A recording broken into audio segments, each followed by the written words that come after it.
Hello and welcome to my channel thinking literature. इस video में हम टी.एस एलियट की पोएम द होलो मैन को डिस्कस करेंगे। So let's jump into it. The hollow man T S Eliot के द्वारा लिखा गया एक फेमस मॉडर्निस्ट पोएम है जो कि 1925 में पब्लिश हुआ था। टी.एस एलियट अपनी पोएम द होलो मैन के जरिए एक ऐसी डिजोलेट या उजाड़ वर्ल्ड को प्रेजेंट करते हैं जहां हारे हुए और हताश लोग रहते हैं। हालांकि स्पीकर इन लोगों को मरा हुआ कहते हैं और ये जहां रहते हैं उसे अंडरवर्ल्ड कहते हैं, लेकिन हमें इस पोएम को इस तरह नहीं समझना है कि ये पोएम लाइफ आफ्टर डेथ के बारे में है, बल्कि ये पोएम कैसे फर्स्ट वर्ल्ड वॉर के बाद यूरोपियन कल्चर बहुत दयनीय हो गई थी उसके बारे में है। स्पीकर के अनुसार फर्स्ट वर्ल्ड वॉर में जो किलिंग्स और डिस्ट्रक्शंस हुए उसने पूरे यूरोप को डीप डिस्पेयर में डुबो दिया और इतना डीप डुबोया कि ये यूरोपियन कल्चर अब लुप्त होने की कगार में है। सबसे पहले हम एम्प्टीनेस और कल्चरल डीके की थीम को समझेंगे। द होलो मैन पोएम के ओपनिंग लाइंस में ही स्पीकर एक अजीब और हैरान करने वाली स्टेटमेंट देते हुए कहते हैं कि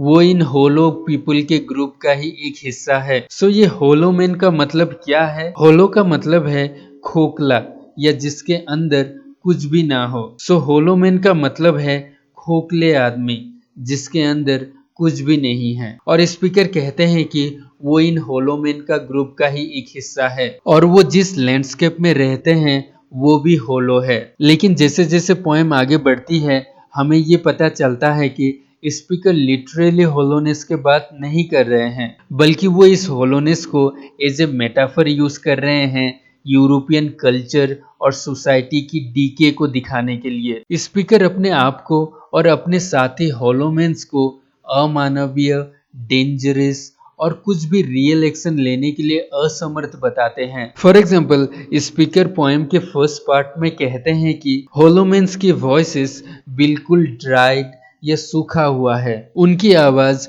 नॉर्मल मनुष्य की तरह साउंड नहीं करती। नॉर्मल मनुष्य की आवाज में इमोशंस और इंफॉर्मेशंस होती हैं, लेकिन होलोमेन्स की आवाज बिल्कुल क्वाइट और मीनिंगलेस है। उन होलोमेन्स की वॉइसेस बिल्कुल भी नॉर्मल मनुष्य की तरह नहीं हैं।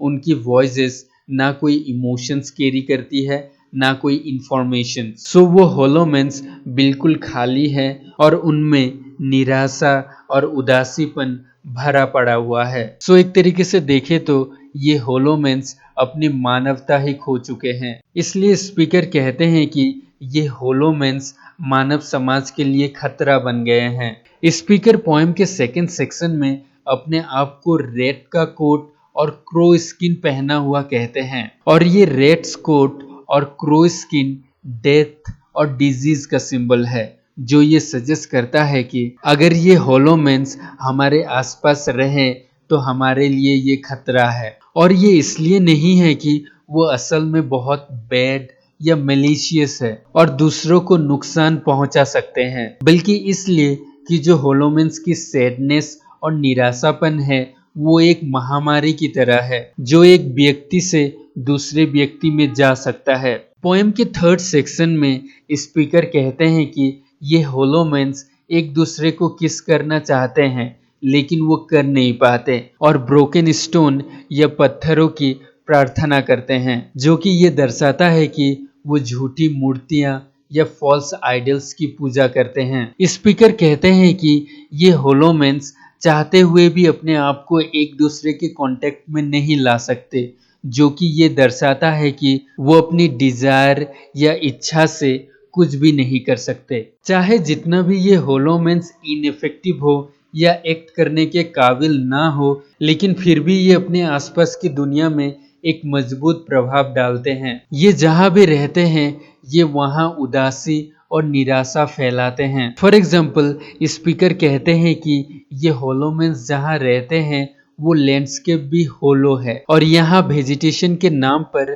केवल कांटेदार कैक्टस उगते हैं और यहाँ की हवा भी बहुत शोकपूर्ण या मौनफुल है। सो एक तरीके से कहे तो यहाँ के आदमियाँ जिस तरह से होलो हैं उसी तरह उनकी सराउंडिंग्स भी बहुत होलो है। तो ये सारी एग्जाम्पल्स हमें इस बात का ज्ञान देता है कि हमें किस तरह इस पोएम को समझना चाहिए। ये पोएम कुछ होलोमेंस के बारे में लिखी गई साइंस फिक्शन नहीं है, बल्कि ये पोएम फर्स्ट वर्ल्ड वॉर के बाद यूरोपियन कल्चर की स्थिति के बारे में है। ये पोएम ये दर्शाता है कि कैसे फर्स्ट वर्ल्ड वॉर के बाद लोगों का यूरोपियन कल्चर में से भरोसा उठ गया था। सो इस पोएम के जरिए स्पीकर कहते हैं कि फर्स्ट वर्ल्ड वॉर के बाद यूरोपियन कल्चर पूरी तरह डिक्लाइन हो रही थी और जो लोग इस सोसाइटी को बचा सकते थे वो भी अपने आप में डेंजरस और होलो थे। So come to the end of this video. अगर आपको वीडियो अच्छा लगा तो लाइक कीजिए, अगर अच्छा नहीं लगा तो डिसलाइक कीजिए और अगर नए हैं तो सब्सक्राइब कीजिए।